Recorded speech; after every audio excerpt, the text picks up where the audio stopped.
ስላንተ ምን ተብሎ ነው የሚነገረው? አንተ አምባገነን እግር ኳሳዊ ተጫዋች ነህ። አንተ ትለያለህ። እኔ ስላንተ ለማውራት ቃላቶች ሁሉ አጥረውኛለሁ። እናት ስትወልድ አንተን ብቻ ይሁን እንደውም እኔ አወጅኩ። በቃ ያራዳ ልጆች ማለት ነው። ምን ጉድነ? እኔ ባስፈላጊ ሷት ለጠላት ብያለሁ። ከዚህ በፊት ማትመች ምንህም ለጠላት ማይሆን ሰው ብትኖር ክርስቲያኖ ሮናልዶ ነው። ያራዳ ልጆች ያኛው ላስታውስ ዛሬም ያ ሊወለድ ብሎ በችግር ሊጨናገፍ የነበረው ተጫዋች ነው ዓለምን የተቆጣጠረው ክርስቲያኖ ሮናልዶ ዶስ ሳንቶስ አቬሮ ነው። ነበልባሉ አረ ወይኔ እኔ ስላንተ ምን ብዬ ነው እማወራው? ሁለት አስደናቂ ጎሎችን አስቆጥሮ እንግዲህ አልናስር የተመኙትን ሰጥቷቸዋል። ሮናልዶ ካለ ምንም ትበላለ። ሲሞኒ ምስክር ነው ለዚህ አራዳ ልጆች። ሀሳብ አስተያየት እናንተ ነው። አላለቀም። ጨዋታው ሲያልቅ እንገናኛለን። ሼር ኮፕሊንክ አይረሳ። ይመቻችሁ። ብሉልኝ ሮናልዶዬ፣ ብሉልኝ ሮናልዶዬ፣ ብሉልኝ። ገና እግር ኳስ አፍንጫሽን ይዤ ውለታውን የሮናልዶን ቃል በቃል ቆጥሬ ነው የምረከበው። አንድ በአንድ ነው የምረከበው። እንዲህ በሳውዲ ፕሮ መፋታሽ መስሎሻል? እንዲህ ፈለውን ያገባው ነው ይቷል። ጩጬው ያገባው ቁጣት ምት ሊቀዝኑ እኮ ነው እንደለመዱት እኮ አልናስር ሊቀዝን እኮ ነው። ሁለት ባዶ እየመራ አስረግጦለት እኮ ነው። ሁለት ጎል አስረግጦ ከቶለት እኮ ነው። ፈልፈላው ጩጬው ሮናልዶ ትበሏታላችሁ ነው። በክት እኮ ነው የበሉት እኮ በክት። እንዲያስደስተኝ እንጂ እግር ኳስ እንዲያስደስተኝ እንጂ ተወጧል። አባቴ ተወጧል። አሁን የሳውዲ ሮሻን ሊግ ሻምፒዮን ሆነናል በመጨረሻ። ክርስቲያኖ ሮናልዶ ዶስ ሳንቶስ አቬሮ ይህንን ዋንጫ ማሳካት ችሏል። እዚህ ጋር እያለቀሰ የምታዩት ሰውዬ ማለት ነው 5 ሻምፒዮንስ ሊጎች አሉት፣ 3 ፕሪሚየር ሊጎች አሉት፣ ላሊጋዎች አሉት። ከሀገሩ ጋር ዩሮ ማሸነፍ ችሏል፣ ኔሽንስ ሊግ ማሸነፍ ችሏል። ግን የሳውዲ ዋንጫ በልቶ ነው እንደዚህ እያለቀሰ ያለው። ስሜት እየሆነ ያለው በዚህ 973 ጎል አግብቶ ስቲል በቃ ማቆም ማይፈልግ በቀጠል የሚፈልግ ተስፋ መቁረጥ ምን እንደሆነ የማያውቅ የሚሞክር አይደለም። በኳስ ቀርቶ ማለት ህይወት ላይ ምንም አይነት መንገድ ላይ ብትከተለው ከሱ የተሻለ ምሳሌ ማታገኝለት የምንጊዜው ምርጡ ተጫዋች ነው ክርስቲያኖ ሮናልዶ ማለት ነው። የዛሬውን ጨዋታ 4-1 በሆነ ውጤት ማሸነፍ ችሏል። 2-0 እየመሩ በቃ አንድ ጎል ገባ። ደበረን ቅጣም ምቱን ወዘወዘው ደገመለት። ይመቻችሁ። የሲያርሰ መንፋስ ይገባናል። ይቺ ከዓለም ዋንጫ በፊት ቆንጆ መንደርደሪያ ትሆነናለች። ከዛ በኋላ ዓለም ዋንጫ ላይ ደግሞ እሱ ይጨመርበት። በዚህ ዓመት እኔ ማላየው ነገር አለ ብዬ አላምንም። ምን እንደሚፈጠር አብረን እንመለከት ይሆናል። ፎሎ ኮፒንግ ሼር እያደረጋችሁ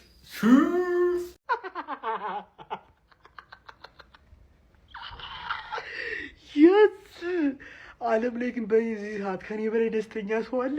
ከኔ በላይ ደስተኛ ሰው አለ ወይ? በስመ አብ ወልድ። ወንድሜ ያረገው በላው ዋንጫውን፣ የሳውዲ ሊግ ግሎሪን ዋንጫውን አነሳው። በስመ አብ ወልድ። በጣም እየደበረኝ ነበር። ከምሬ ነው የምላችሁ። 3 ዓመት ሙሉ ቆይቶ ምንም ዋንጫ ከአልናስር ጋር ሳያሳካ ሊወጣ ነው እያልኩ እየደበረኝ ነበር ነው የምላችሁ። ከምር አርሰናልም ከ2 ዓመት በኋላ ዋንጫ በላ፣ ወንድሜም ዋንጫውን አነሳው። ምን አይነት ክሬዚ የሆነ ዓመት ነው ከምር።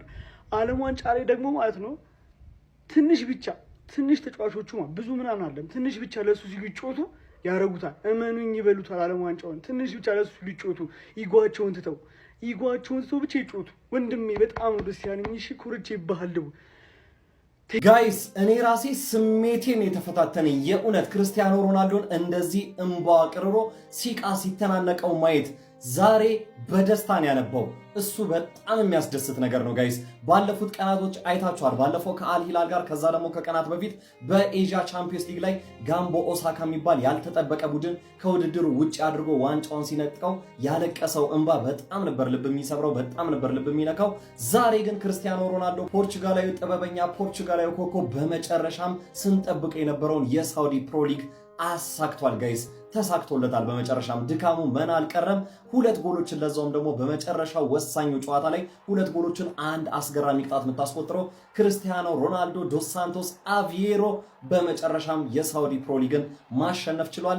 ስሜቱ በጣም ነበር የሚጋባው በስቴዲየም ውስጥ። ሌሎችም እሱ አልቅሶ ሌሎችንም ሲያስለቅስ ተመልክተናል። ለልጁና ለሚስቱ ያለውንም ፍቅር በዚህ መልኩ ሲገልጽ ነበር። ጎሉን ካስቆጠረ በኋላ ስሜቱን መቆጣጠር አቅቶት ነበር። በጣም ነበር ልብ የሚነካው። ለማንኛውም እኔ በጣም ደስ ብሎኛል። በመጨረሻም ብዙዎቻችን የተመኘንለትን የሳውዲ ፕሮ ሊግ ክርስቲያኖ ሮናልዶ አሳክቷል። እናንተስ ምን ተሰማችሁ? ሐሳብ አስተያየታችሁን ኮሜንት ሴክሽን ላይ አጋሩኝ። ሜዳ ስፖርትን ፎሎ ማድረግ እንዳትረሱ። ወይኔ ሮናልዶ ክርስቶስን ነው የምላችሁ። በቃ አልቻልኩም። አሁን ይህንን ነው ራስ ወዳድ ለእግር ኳስ ክብር የለውም የምትሉ ተመልከቱ። ቻምፒየንስ ሊግ በትላልቅ መድረኮች ተሳትፎ ማያክሶ ነው እኮ የሚመስለው። ክርስቶስ ለእግር ኳስ ያለው ክብር ለእግር ኳስ ያለው ደስተኛ ነኝ አንተ ደጋፊ በመሆኔ። አልቻልኩም። ክርስቶስ ነው አልቻልኩም። ሮናልዶ ሂጂና መሰብሩን ሰበሪ እግር ኳስ እኔን አትሰብሪኝም ብሎ ሮናልዶ እግር ኳስን አሸነፈና ዋንጫ በላ። ብራዘር አርሰናልም ለፍቶ ለ3 ዓመት ሚዜ ሆኖ አልናስርም ለ3 ዓመት ሚዜ ሆኖ በመጨረሻም ዋንጫን አገኘ። ኧረ ቢስሚላህ እንዲህ ሲያለቅስ እኮ አሁን ዋንጫ አይቶ የሚያውቅ ይመስላል ሮናልዶ። ቆይ ከጠዋት ሲነሳ የሰራውን ሁሉ የሚረሳ ሰው ነው። ዋንጫ አይቶ ስንት ባላንዶር ሻምፒየንስ ሊግ የትም ቦታ የፈለገውን ዋንጫ የተባለው ሁሉ ባለበት በልቶ መጨረሻ ይሄ ልክ ለማይረባላ ሳውዲ ሊግ ላይ ላሳካ ዋንጫ ሲያለቅስ ተመልከት። ከሳምንት በፊት ሰበረችው፣ አሁን ደግሞ እግር ኳስን ሰበራት። በቃ ከሮናልዶ በላይ እግር ኳስን ምንም ልታመጣ አትችልም። ሮናልዶ ሲፈልግ ነው የሚሰበረው። ለማንኛውም ምን አይነት ጊዜ ላይ ነን? ምን አይነት ደስታ ነው! በአላህ እስቲ በደንብ ኮፒሊንግ ካርድ ሮናልዶ የሚገባውን አግኝቷል። ብራዘር በስተመጨረሻም አድርጎታል። የ41 ዓመቱ ወጣት ለ3 ዓመታት ሊጉን ሲነጠቅ ሁለተኛው ነው እየጨረሰ ሚዜ የተባለ እንዲሁም ደግሞ አልቃሻ የተባለ ንጉስ የነበረ ሰው እንደ ባሪያ ሲሆን ነበረ። ነገር ግን በዚህ ዓመት ዘውዱንም ክብሩንም አስመልሷል ማለት ነው። 5 ባላንዶር 5 ሻምፒዮንስ ሊግ ቢኖረውም እሱ ግን መሸነፍ አይወድም። ምክንያቱም ስሙ ክርስቲያኖ ሮናልዶ ዶስ ሳንቶስ አቬሮ ነውና መሸነፍ አይወድም። የሳውዲ ፕሮ ሊግ ማሸነፉን አረጋግጧል። እነዚህ ሰዎች እኮ ለአመታት የሳውዲ ፕሮ ሊግን አላሳኩም። ከአልናስር ጋር ለመጀመሪያ ጊዜ ክርስቲያኖ ሮናልዶ የሳውዲ ፕሮ ሊግን አሳካ ነው ማለት። ይሄ ሰውዬ ማለት ለአልናስር ብቻ አልነበረም ሲጫወት የነበረው ለሳውዲ ለሊጉ ለፕሮ ሊጉ ነበር ሲጫወትላቸው የነበረውና እሱ ይሄን ሊግ ከረገጠ በኋላ ምን ያህል ሊጋቸው እንደተቀየረ በግልጽ የሚታይ ነው። በዚህ ሲዝን ብቻ በሁሉም ውድድሮች 30 ጎል ነው ያስቆጠረው ማንዬ። ይሄ በ40 አመቱ ማለት ጤነኛ ነው ማለት የሄደበት ሁሉ ሊጉን አሳክቷል። 973ኛ ጎሉ ላይም ደርሷል ነው ማለት እና አሁን 1000 ጎል ላይ ይደርሳል ነው ጥያቄው። እስኪ መልሱ እናንተ ገምቱ። እስኪ 4 ገምቱ። ካለፈ ነው እንጂ ይደርሳል። አልናስር ጋር ደግሞ የቀረው የሊጉ ዋንጫ ነበር፣ አሳካው ነው ማለት ይቻላል። ቻምፒዮን ሆንን በመጨረሻ ማሳካ ነው። ክርስቲያኖ ሮናልዶ የሄደበትን ነገር አሳካ። በቃ ምን ፈልግ መብራት ጠፍቶብኛል። በስልኬን ያየሁት ላይቭ መግባት አልቻልኩም። ብዙ ሰው ዛሬ ጠብቀኝ ነበረ። ግን እንዴትም ቢሆን ማለት መብራትን ቢጠፋብኝ መብራት አብርቼ እዚህ ጋር ሻምፒዮንነቴን አረጋግጫለሁ። ግን አንድ ሰው ላሳያችሁ። በእግር ኳስ ታሪክ ማለት ነው። በእግር ኳስ ታሪክ ይህንን የመሰለ ሰው የትም አታገኙ። የፈለጋችሁትን ነገር በሉ። የሁሉም ቦታ ሄዶ ዋንጫ አሳክቷል። በቃ በሄደበት ቦታ ሁሉ የራሱን ይሁን የክለቡን የሆነ ሌቭል ከፍ አድርጎ የመጣ ሰው ነው። ክርስቲያኖ ሮናልዶ ማለት የተለየ ፍጡር ነው። ሂ ኢዝ አ ማሽን ነው። ሁላችሁም የክርስቲያኖ ሮናልዶ ደጋፊዎች ኮሜንቴ ላይ ግቡና ዛሬ በክርስቲያኖ ሮናልዶ ፒክቸር አርገብግቡት። ይህን ኮሜንት እነዛን አቃጥሉልኝ። እንደዚህ የነበሩትን ክርስቲያኖ ሮናልዶ የሳውዲ ፕሮ ሊግ ሻምፒዮን ሆኗል። የንጉሱ ደጋፊ ከሆንክ በኮፒ ሊንክ አጨናንቀኝ ብራዘር። ዛሬ ሁላችንም ስናልመውና ስናቅደው የነበረው ነገር ተሳክቷል። በስተመጨረሻም ክርስቲያኖ ሮናልዶ ዶስ ሳንቶስ አቬሮ የሳውዲ ፕሮ ሊግን እንግዲህ ማሸነፍ ችሏል ማለት ነው። ዛሬ ሻምፒዮን መሆኑን አረጋግጧል ማለት ነው። ይሄንን ዋንጫ ለማሳካት ምን ያህል ሳክሪፋይ እንደከፈለ፣ ሊጉ በምን አይነት ደረጃ ሲያሽቃብጥ እንደነበረ፣ ክለቦች እና ተጫዋቾች እንዴት ሲያሰሩ እንደነበረ እንግዲህ አመቱን ሙሉ ስንመለከተው ነበረ ማለት ነው። ነገር ግን ንጉሱ ይሄንን ሁላ ነገር አሸንፎ 2 ጎሎችን ዛሬ በማስቆጠር እንግዲህ 4-1 በአጠቃላይ ውጤት የመጨረሻውን ጨዋታ በመረምረም እንግዲህ ዛሬ ሻምፒዮን መሆን ችሏል ማለት ነው። እንኳን ደስ አላችሁ ሲያር ፋሚሊ፣ ይመሻችሁ። ንጉሱ በላኩ ዋንጫ አልናስርን ዋንጫ ያሳካም ሲባል አሳካ። ፔናንዶ እያሉት ስፑድ ሲይዙበት ቀለዱበት። እኛ እየተሳቀቅን በ41 ዓመቱ ነው እየተጀጃለ ነው ፓስ አይችልም ሲባል እኛ እየተሳቀቅን ግን አሳካው። ክርስቲያኖ እንባውን መቆጣጠር አልቻለም። ዳኞችን፣ የሳውዲ ቱጃሮችን እንዲሁም ጠላቶቹን አሸንፈው አልናስርን የሳውዲ ፕሮፌሽናል ሊግ ሻምፒዮን የሚያደርጉ 2 ጎሎችን ዛሬ ካስቆጠረ በኋላ ሮናልዶ እንደምትመለከቱት በእንባ የታጀበ ደስታ ነበረው። በመጨረሻም ክርስቲያኖ ሮናልዶ አድርጎታል። ንጉሱ በሳውዲ አረቢያ ነግሷል። ክርስቲያኖ ሮናልዶ እና አልናስር የ2025-26 የሳውዲ ፕሮ ሊግ አሸናፊ መሆናቸውን አረጋግጠዋል። ከ2018-19 ወይም ደግሞ ከ7 ዓመታት በኋላ ለመጀመሪያ ጊዜ የክርስቲያኖ ሮናልዶ አልናስር የሳውዲ ፕሮ ሊግን ዋንጫ አሳክቷል። ዛሬ እንግዲህ በሜዳው ያደረገውን ጨዋታ ዳማክን 4-1 በሆነ ውጤት አልናስር ማሸነፍ ችሏል። ክርስቲያኖ ሮናልዶ 2 ግቦችን ማስቆጠር ችሏል። ሳዲዮ ማኔ እና ኪንግስሌ ኮማን ቀሪ ግቦችን አስቆጥረዋል። ክርስቲያኖ ሮናልዶ በተጫዋችነት ዘመኑ 973ኛ ጎሉን ዛሬ ማስቆጠር ችሏል። ወደ ሳውዲ አምርቶ እንግዲህ የሊጉን ዋንጫ ለማሳካት የቻለውን ሁሉ አድርጎ ነበር ክርስቲያኖ ሮናልዶ። በመጨረሻም የልፋቱንና የጥረቱን ውጤት አግኝቷል። ያው ክርስቲያኖ ሮናልዶን በትጋቱ በጥረቱ በርካቶቻችን የምናውቀው የህይወቶቻችን ምሳሌ ማድረግ ያለብን ድንቅ ተጫዋች እንደሆነ እናውቃለን። አሁንም ድረስ በ41 ዓመቱ ዋንጫ ለማሸነፍ ያለው ፍላጎት እጅግ አስደናቂ ነው። CR7 እንግዲህ በመጨረሻም ዋንጫውን አሳክቷል። 5 የቻምፒዮንስ ሊግ እና 5 የባላንዶር ዋንጫዎችን ላሊጋን ፕሪሚየር ሊግን ያሸነፈ ተጫዋች ለሳውዲ ፕሮ ሊግ ለማሸነፍ ያለውን ተነሳሽነትና ፍላጎት ስትመለከቱ ያውም ደግሞ በ41 ዓመቱ እጅግ በጣም አስደናቂ ነው። በቀጣይ ክርስቲያኖ ሮናልዶን ለ6ኛ ጊዜ በዓለም ዋንጫ እንመለከተዋለን። በ6 የተለያዩ የዓለም ዋንጫዎች ላይ መሳተፍ ችሏል ክርስቲያኖ ሮናልዶ። ለፖርቹጋል ብሔራዊ ቡድን ላይም ተጠርቷል ማለት ነው። ዛሬ ግን CR7 ክርስቲያኖ ሮናልዶ የሳውዲ ፕሮ ሊግ አሸናፊ መሆኑን አረጋግጧል። የታላችሁ የክርስቲያኖ ሮናልዶ አድናቂዎች እንግዲህ ኮከባችሁ ዛሬ ሻምፒዮን ሆኗል።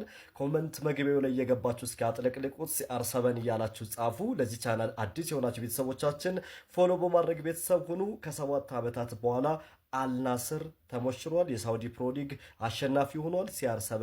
CR7ንም እጅግ በጣም አስደናቂ ምሽትን አሳልፎ 2 ግቦችን ማስቆጠር ችሏል። ይመቻቸው። እንዲህ ሲነፋረቅ እንዲህ ሲያብድ ላየው እኮ የመጀመሪያውን የዓለም ዋንጫ የተጠራ 18 ዓመት ህጻን ልጅ ነው የሚመስለው ማለት ነው። 5 ቻምፒዮንስ ሊግ፣ 5 ባላንዶር፣ 3 ፕሪሚየር ሊግ፣ ማንቸስተር ዩናይትድ የተጫወተ ሴሪ ላሊጋ የበላ የማድሪድ ተጫዋች የነበረ ተጫዋች አይመስልም እንኳን ከሳውዲ አረቢያ ከሊጉ ራሱ ማለት ነው። ትልቅ ክብር ትልቅ ዝና ያለው ጀግናና ትልቅ ሰው እኮ ነው ማለት ግን ይሄን ሁሉ ክብር ይሄን ሁሉ ዝና ያገኘበት ዋና ምክንያት ለእያንዳንዷ ሪከርድ፣ ለእያንዳንዷ ጎል፣ ለእያንዳንዷ ስኬት ትልቅን ክብር ስለሚሰጥ ነው ማለት ነው። ክርስቲያኖ ሮናልዶ ዛሬ እንግዲህ ሲፈልገው ሲመኙ የነበረውን የሳውዲ አረቢያ ሊጋ ከፍ አድርጎ መሳም ችሏል ማለት ነው። 4-1 በሆነ ውጤት ነው ያሸነፉ። ይሄ ዝም ብሎ ቡድኑ ውስጥ ኑሮ አይደለም ዋንጫውን የበለው ማለት ነው። ቡድኑ ውስጥ ትልቁን አስተዋጽኦ አድርጎ ማለት ከማንም በላይ ከቡድናቸው ካሉት ተጫዋቾቹ በላይ ከፍተኛውን ጎል አስቆጥሮ ኢቭን ከሊጉ 3ኛው ተጫዋች ነው። ወደ 29 ጎል ኢንቮልቭመንት ላይ ያለው ዛሬ ደግሞ ምን አይነት ቅጣት ምት ነው ያገባ? ምን አይነት ጎል ነው ያገባ? በዚህ እድሜ እንዴት ነው ለቡድን የምትታገለው?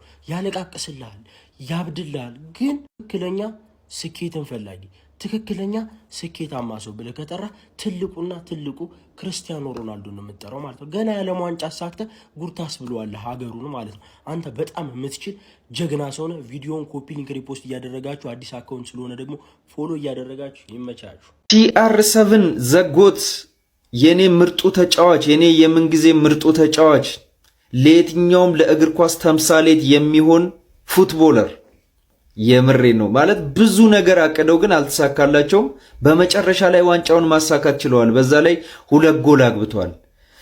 መደርደሪያው ላይ ምንድነው የጎደለው? ምንም የጎደለ ነገር የለም ማለት የተጫዋቾች የመጨረሻ ህልማቸው የሚባለውን ነገር ሁሉ አሳክተዋል። በቃ ምንም የቀረው ነገር የለምና የምሬን ነው ማለት እንዲህ አርጅቶ እንዲህ በቃ ሜዳ ውስጥ ራሱ እንደ ድሮ እንደ ልቡ ሳይጫወት ሲቀር ስታየው ራሱ ይከፋልና ግን ደግሞ እሱን ሜዳ ውስጥ ማየቱ ራሱ በቂ ነው ብዬ አስባለሁ። ሮናልዶ ፋንስ ሁላችሁም እንኳን ደስ አላችሁ። ጎታችን ዋንጫውን ማሳካት ችሏል። እንግዲህ ዛሬ ሲያለቅስ ነበር ማለት እኔ ምን አይነት ሜንታሊቲ እንደሆነ ይገርመኛል። የሱን ያህል የሆነ ሰው የለም ሜዳ ውስጥ እኮ ማለት እሱ ሁሉንም ነገር አሳክቷል። ግን እዛ ሜዳ ውስጥ የነበሩት ከሱ በታች ናቸው። ኢቭን የሱ ቡድኖች ግን የሱን ያህል አይደለም ተች የሆኑትና ብቻ አባቴ ይመች፣ ደስ ብሎናል። 1000 ጎሏን ትሞላታለህ። ኮንግራ CR7 ፋሚሊ። የ7 ዓመት ረሃብ በ7 ቁጥሩ ታግሷል። ጋይሶች ቪዲዮን ከመጀመራችሁ በፊት ሼር፣ ኮፒ ሊንክ፣ ሪፖስት፣ ፎሎ ያደረጋችሁ ቪዲዮን እንድትጀምሩ ጠይቃለሁ። በሳውዲ ፕሮ ሊግ ዛሬ አልናስር የ2025-26 የውድድር ዘመን ሻምፒዮን መሆኑን አረጋግጧል። ዳማክን 4-1 በሆነ ውጤት በማሸነፍ ሻምፒዮን ሲሆን ልማደኛው 7 ቁጥር ክርስቲያኖ ሮናልዶ የአልናስርን የውድድር ዘመን የቋጩ 2 ግሩም ግቦችን አስቆጥሯል። ታዲያ ከውጤቱ ባለፈ እንግዲህ ሮናልዶ ወደ ሳውዲ የመጣው ዋነኛ ዓላማው ለዚህ ነው። ታዲያ ዋነኛው ዓላማውን አሳክቷል። በጨዋታው ግን ከጎሎቹ ባለፈ ሮናልዶ ላይ ይታይ የነበረው ዋንጫ ለማሸነፍ ጨዋታውን በበላይነት ለማጠናቀቅ ክብር ለመቀዳጀት የነበረው ፓሽን፣ ዲዛይሩ በጣም የሚያስደንቅ ነበረ። ተቀይሮ ሲወጣ ልክ መጨረሻው ፍሽካ ሲነፋ ምናምን የነበረው የምናይበት የነበረው ስሜት ሮናልዶ ማሸነፍን መቼም ነው የማይጠግበው። በመጀመሪያው ዋንጫና ዛሬ ባሸነፈው የሳውዲ ፕሮ ሊግ ዋንጫ መካከል ምንም አይነት ልዩነት በስሜት ደረጃ እሱ ላይ አንመለከትም። በጣም ድሪቭን የሆነ ሰው ነውና ይሄ በጣም አስገርሞኛል። አልናስሮች እንኳን ደስ አላችሁ።